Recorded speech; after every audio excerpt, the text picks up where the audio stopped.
There's a place at the table for every animal to eat in undisturbed comfort.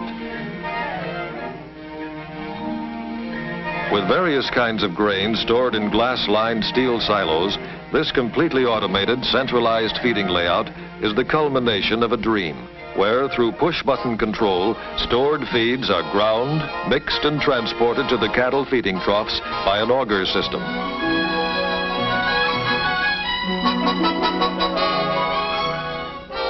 This operation typifies the efforts of feedlot operators to provide better feed at lower cost.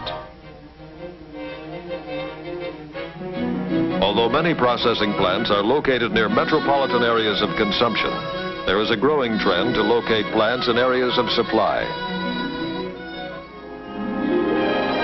To ensure quality for the benefit of the consumer, federal inspectors examine and certify each carcass at the packing plant.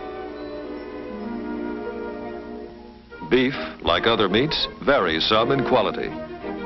Inspection and identification ensures that each carcass is placed in the proper grade. By this means, when the purchaser buys choice beef, he gets choice beef. And if a lesser quality is satisfactory, it is so identified.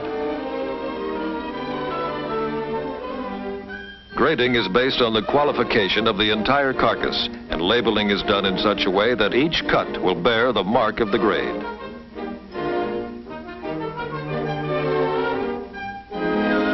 This mark is the consumer's guarantee of wholesomeness and quality. Possibly no one has done a better job to cater to the consumer's taste and demands than the packing industry. Consistency of quality, convenience features, and emphasis on tenderness are paramount points followed meticulously by the packing industry. The history of meat packing is a story of steady advancement from its very beginning. Marked progress in the industry results from improvements in mechanization, advances in refrigeration, and important developments in refrigerated transportation. In spotless, temperature-controlled, mechanical refrigerated railroad cars, wholesale cuts of meat, halves, quarters, and special cuts are transported from packer to retailer. Distance is of no concern. Today, a pound of meat travels an average of 1,000 miles from the open plains to the kitchen range. To provide more flexible service to the retailer, specially built refrigerated trailer vans are equipped to handle meat and are an important factor in fast, modern transportation. The flexibility of the trailer van at points of origin and delivery is supplemented by the dependability of the railroad for the major haul and represents a real improvement in an expedited refrigerated transportation service.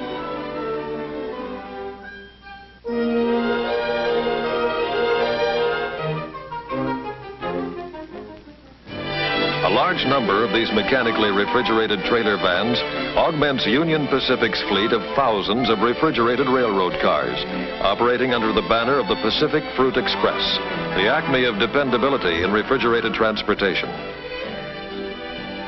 The last link in the chain of production is the retailer. On his knowledge of cutting rests much of the success of the meat business. Basic cuts from a hind quarter of beef are the flank, the sirloin tip, the loin, and the round. Good cutting enhances the quality of good meat. In his way, the meat cutter is an artist. Poor cutting results in an inferior piece of meat, regardless of quality. From the sirloin tip, we get popular cuts of meat.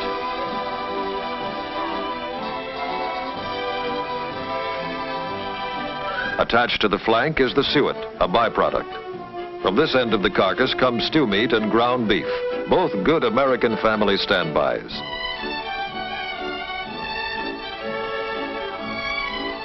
While choice cuts of meat are more publicized, the secondary cuts are just as nutritious, and in the hands of a good cook, any beef is capable of producing gastronomic miracles. Meat, and this fact is reflected in the price. The basic cuts are the chuck, the shank, the brisket, the plate, and the rib. Of all meats, none excels beef for versatility, both as to character of meat and adaptability in a variety of types of cooking the world over.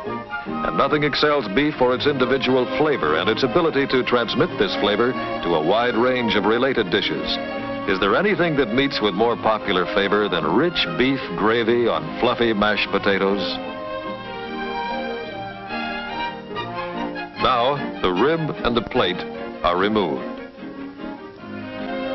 From the shank come soup bones and crosscuts that may range from the making of virile soups to delicate consommes.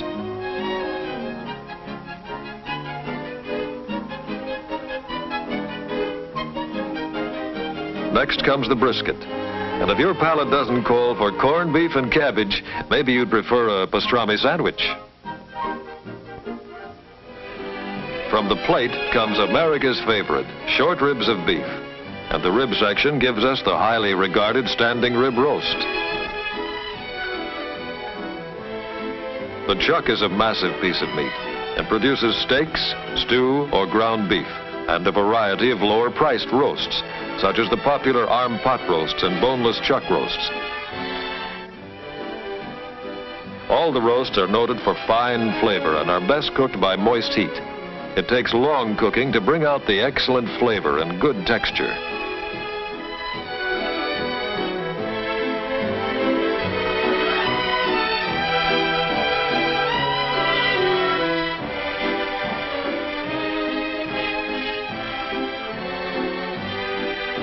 In any discussion of steaks, the sirloin is always near the top of the list in a wide variety of tender, succulent beef. To most Americans, a choice steak is a symbol of good living, and rightly so.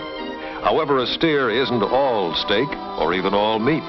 A 1,000-pound steer will dress out a carcass weighing about 590 pounds. When this is cut up, there will be approximately 465 pounds of available meat of all kinds, less than half of the original weight of the steer.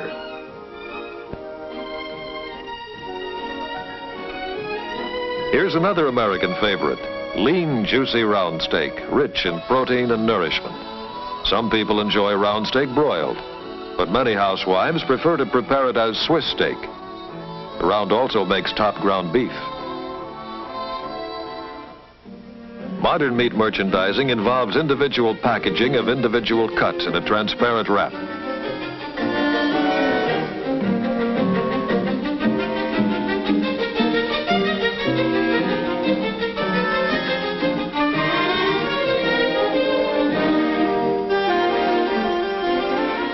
By this type of packaging, high standards of sanitation are maintained and counter life is increased.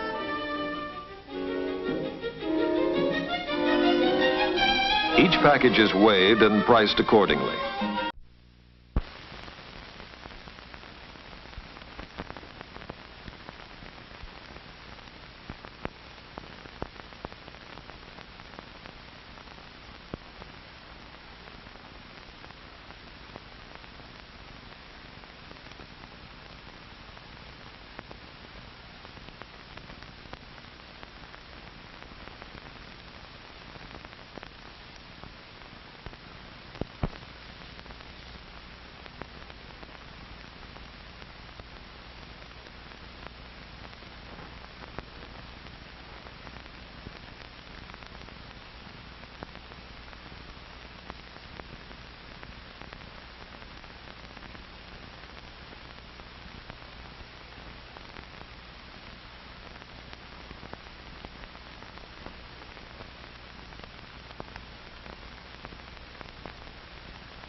This is Bikini.